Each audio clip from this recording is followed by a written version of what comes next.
Good morning. We are talking about cold and flu season today. Dr. Martin Rutherford, I'm a certified functional medicine practitioner, and you caught me making him laugh.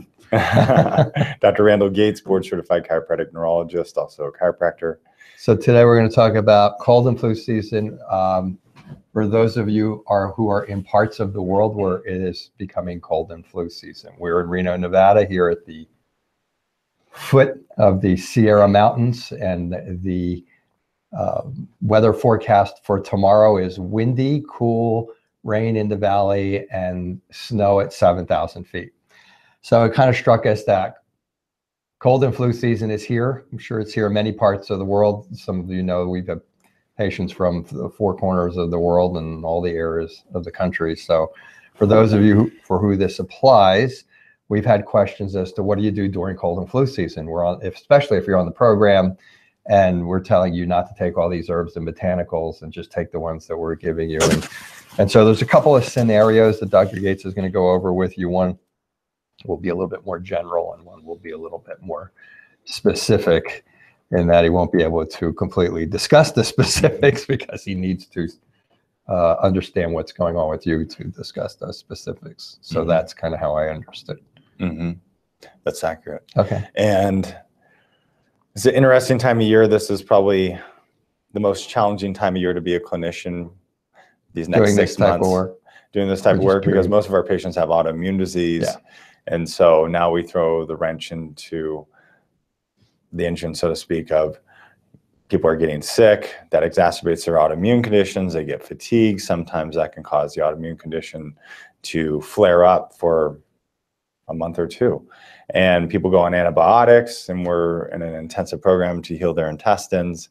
And that can create great strain emotionally on them because they're thinking, I need to heal my gut. Well, you know, we're still healing your gut. Lots of times healing one's intestines, as we talked about, I think it was last week, it takes several years in all reality. So if you do have to go on antibiotics, it's not the end of the world. We have ways to get around that. And as we approach cold and flu season, the more we can be vigilant of how we contract these viruses, the better. So the most common routes that people get sick are by touching your eyes, number one, your nose, and then your mouth with unwashed hands. And so one simple tip is always, if you're going to touch your face, really try to just touch it with the back of your hand, where you're not shaking other people's hands, where you're not opening doorways, which become cesspools for these viruses during this time of year. So that's important. But the reality of the situation is so many of our patients are parents, the little kids, you know, go to preschool or school. You know, they're with other little kids, they don't wash your hands. So I've observed most of my patients who have children, the kids are sick like 6 times a year. And so the parents seem to get sick pretty easily because of that too, because you're taking care of a little one who's sneezing and coughing on you, which I understand too, because working with patients, you're listening to their lungs, you're talking to them, and they're coughing and sneezing. I've been slimed before by several patients.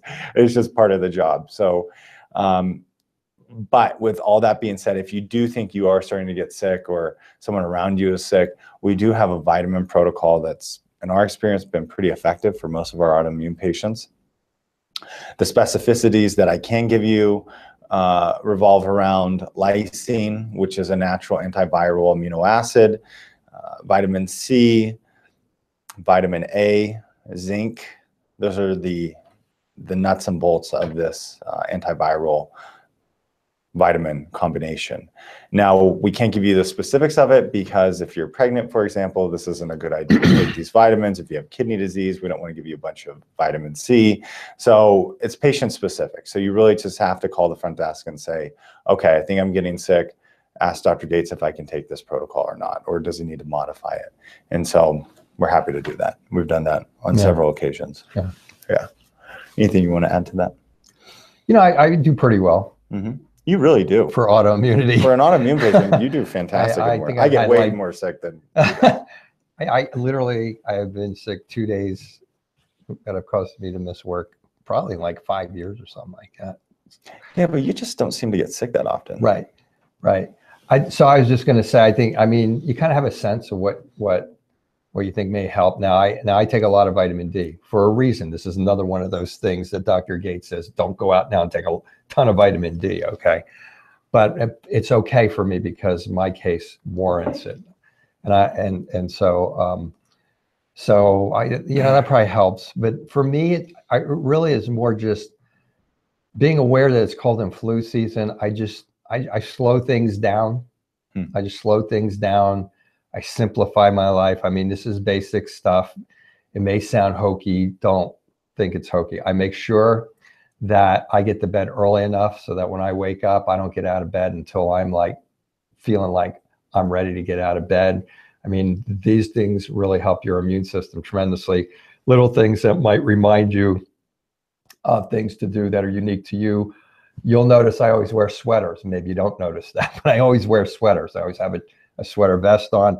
I'm always keeping my chest protected, because how this started was I got pneumonia, and it seems to help me. So I sleep at night with a little heavier thing on. But you might have things like that you've done in the past that you think were silly. They're not, for me, that's not silly. It's a big part of why I don't get sick. But I think just slowing down. Most of you have come in here have overreactive stress responses, not hurrying, trying to keep things under control, getting enough sleep, keeping the exercise maybe under control when you do exercise. A little bit of a less is more. Give your immune system a chance to stay balanced.